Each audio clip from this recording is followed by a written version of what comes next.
From KUNC and the NPR network, this is In The NoCo. I'm Erin O'Toole. Manipulating the clouds to make it rain or snow sounds like something straight out of science fiction. But in reality, the technology behind cloud seeding is decades old, going back to the 1940s. The science of cloud seeding got some new attention recently after lawmakers ordered the Government Accountability Office to look into the technology as water becomes a more precious resource in the U.S. That report says cloud seeding shows promise, but more research is probably needed before we make it part of any serious federal policies. So as drought continues to be a problem for the Colorado River basin, some experts wonder if it's time to look more seriously at cloud seeding's potential. KUNC's in-house water reporter Alex Hager spoke with me in February about what he's learned about how cloud seeding might help the Colorado River basin. We're listening back to that conversation today.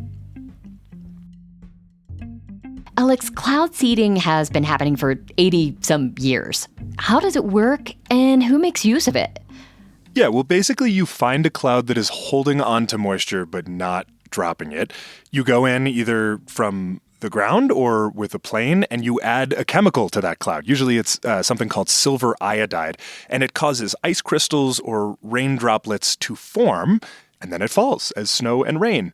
Even though it sounds pretty futuristic, this goes back decades. It's actually a lot lower tech than you might think.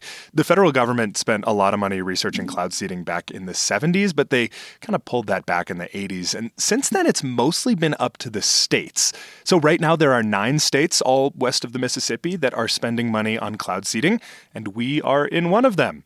I talked to the head of Colorado's cloud seeding program. He works with a budget of about $1.5 million every year. So that comes from the state, but also sometimes that's money from ski resorts and farm districts, because there's a really diverse group of people who want to know if this can really change the game for water. Absolutely. So the main ingredient you mentioned used in cloud seeding is silver iodide. Is that dangerous? As far as we can tell, it is not. The people who run these cloud seeding programs say they believe it's safe. But one of the things that this federal study said was when it comes to cloud seeding, there's just a lot we don't know because we're not doing it on a very large scale. All the science we have so far says that it's safe, but the report is asking if that would change if we did more cloud seeding. But even that report doesn't really speculate about any major harms to human health. The one potential concern it raises is silver ions are antimicrobial, and if they fell in rivers and lakes, they might kill some of the good bacteria that live there. Oh, that's interesting. So, Alex, how accurate is cloud seeding in terms of scientists being able to control where the precipitation falls? Right now, we understand it to be pretty local. The scientists behind the federal study said it's only a radius of a few dozen miles. So you can think about cloud seeding as something that might be able to add snow around one ski resort, but not an entire mountain range. Like we said up at the top, there's pretty limited data on cloud seeding. But there was one study back in 2017 that found one round of cloud seeding added just 1/10 of a millimeter of snow to an area around 900 square miles. That might sound like a lot, but just for some context, that's about 1/3 of the size of Larimer County, where I live, where Fort Collins is. Huh. Well, I can think of some Colorado ski resorts that would like to make it snow more often. Have ski resorts done any experimenting with cloud seeding? They have here and there. One notable example was Vail Resorts. They had been one of the biggest funders of Colorado's cloud seeding program for decades, but then back during the pandemic, they pulled out because of financial reasons. Okay. Let's come back to the Colorado River here.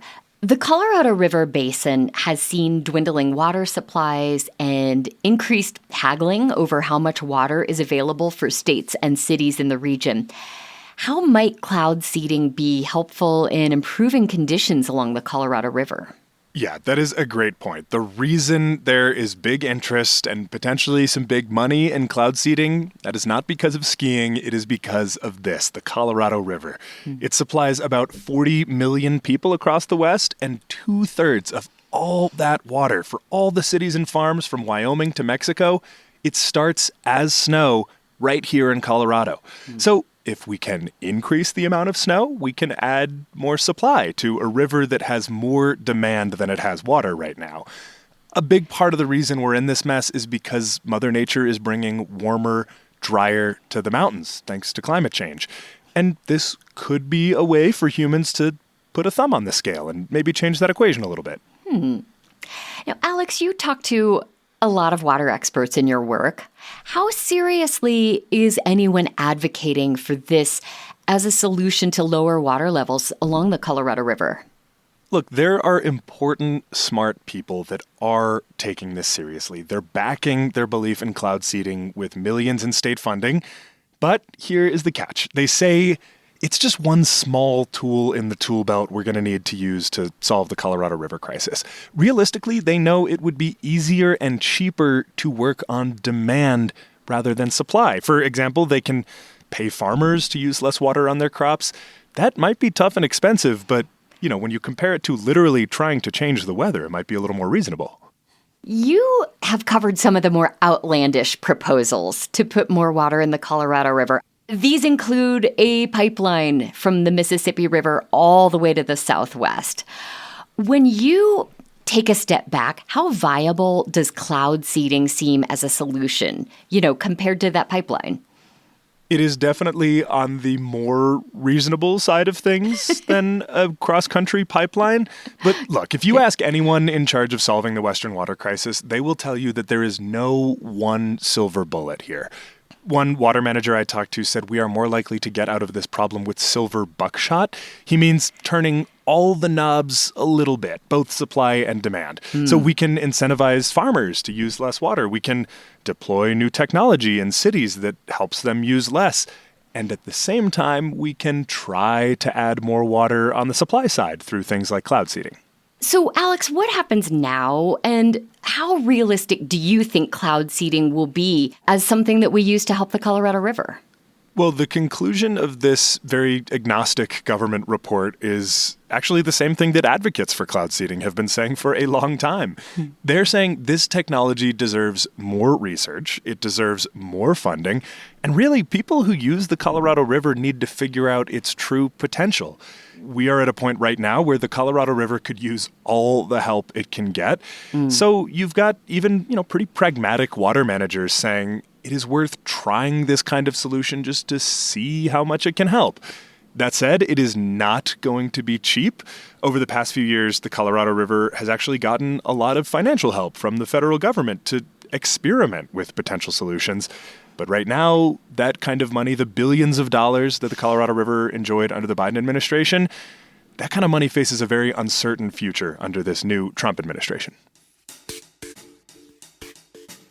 Alex Hager is KUNC's water reporter. We spoke with him in February about the possibility of cloud seeding to make it rain or snow in the Colorado River basin. We'll include links to his reporting in our show notes and at KUNC.org. And just a reminder that every episode of In The NoCo is available free in our podcast feed. Follow the show on your favorite podcast app so you don't miss an episode. That's it today for In The NoCo. I'm Erin O'Toole. Thanks so much for listening.